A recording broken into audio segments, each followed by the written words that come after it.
Salut à toutes et à tous et bienvenue dans Moment Canapé. Alors aujourd'hui nous allons parler de la critique du film Capone qui est sorti directement en VOD ou disponible en DVD ou en Blu-ray sur Amazon. J'avais déjà fait une vidéo en mars dernier pour vous présenter le film mais j'avais pas eu l'occasion de le voir depuis tout ce temps. C'est maintenant chose faite et je vais couper court à la vidéo pour celles et ceux qui se posent la question si j'ai aimé ou pas. La réponse est simple, ça a été une grosse déception.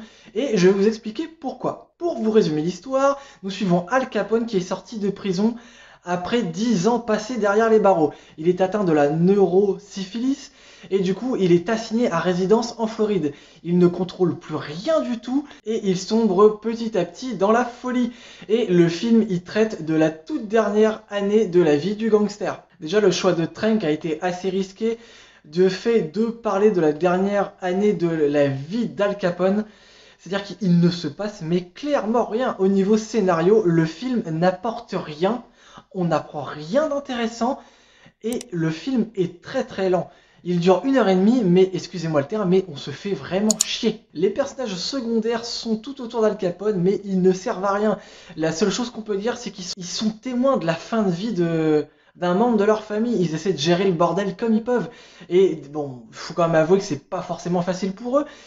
Mais émotionnellement, on ne s'implique pas avec eux. Même chose pour Al Capone qui est joué par Tom Hardy que j'aime énormément. Mais là dans ce film je trouve qu'il y a un énorme loupé. Je trouve qu'il est pas au top dans le film. Déjà ils l'ont énormément maquillé et grimé. Je le trouve très très mince comparé au véritable Al Capone. Parce que Al Capone était quand même quelqu'un il avait pas mal d'embonpoint. Et je trouve que déjà niveau personnage il est pas forcément raccord. Et pour la dernière année de sa vie, excusez-moi le terme, mais pour résumer sa vie dans le film, il fait rien, il bave, il chie, il rebave, il rechie, il grogne, il ne fait rien d'intéressant. Même ses dialogues ne sont pas du tout intéressants, comme il sombre dans la folie au fur et à mesure du film. On est témoin de ça, mais le problème c'est qu'on ne sait pas se situer entre hallucination ou réalité. On est complètement perdu à ce niveau-là. Au niveau scénario, on n'a aucune indication ni indice pour savoir si c'est réel ou si ça l'est pas, si ce qu'on voit avec sa famille, ça s'est vraiment passé ou pas. Il y a même eu un passage dans le film où je me suis dit au final, tout ce qu'il fait, tout ce qu'il voit, en fait, ça a été totalement inventé. La fin du film, il va se réveiller, il va être en prison, et enfin, ça n'existe pas, tout ce qu'il a vu. C'est pourtant dommage parce qu'on partait sur une base qui était plutôt sympa.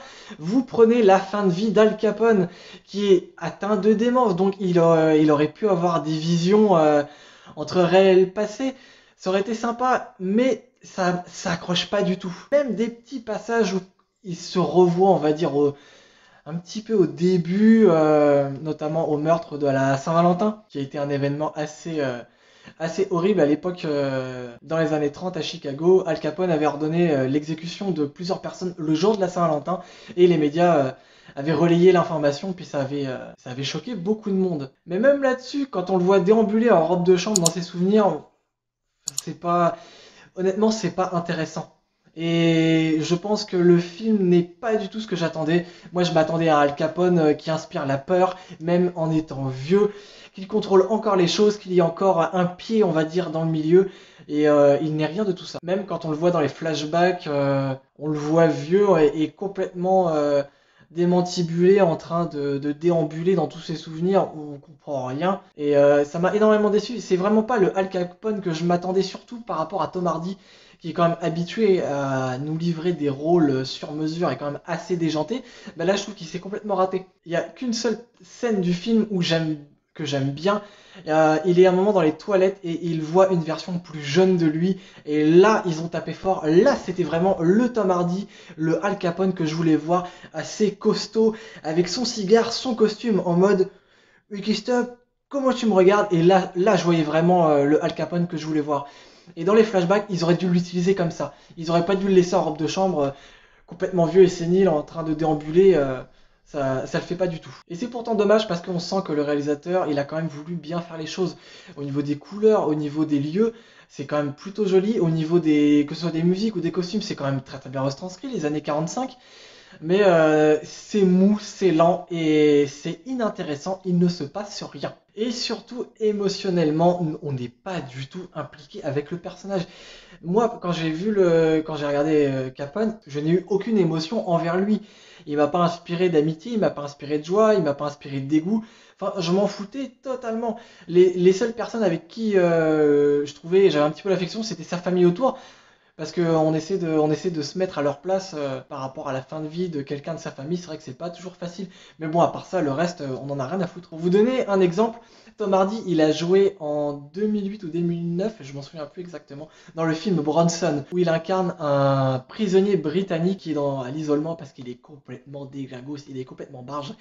Et Tom Hardy dans le film joue parfaitement ce personnage et émotionnellement on arrive à avoir de la sympathie pour ce personnage, on arrive à s'imbriquer émotionnellement avec lui, on arrive à ressentir des choses que avec Capone on ne ressent rien malheureusement. Enfin c'est pas pour dénigrer le film, mais moi ça a été une grosse déception et je pense que la plupart des critiques, on va dire que 80% des critiques vont dire que le film est pas top non plus. La seule chose qu'on peut quand même admettre, c'est que Tom Hardy, il y a des moments où il s'en sort bien, mais il y a des moments où c'est un peu burlesque, comme je vous dis, quand on le voit déambuler en robe de chambre, quand on le voit se faire dessus, quand on le voit baver et tout.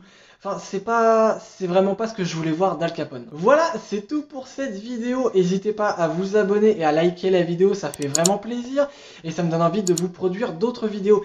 N'hésitez pas à marquer dans les commentaires votre avis sur le film si vous l'avez vu, bien sûr. Et voilà, prenez soin de vous, continuez à regarder des films et des séries. Allez, salut!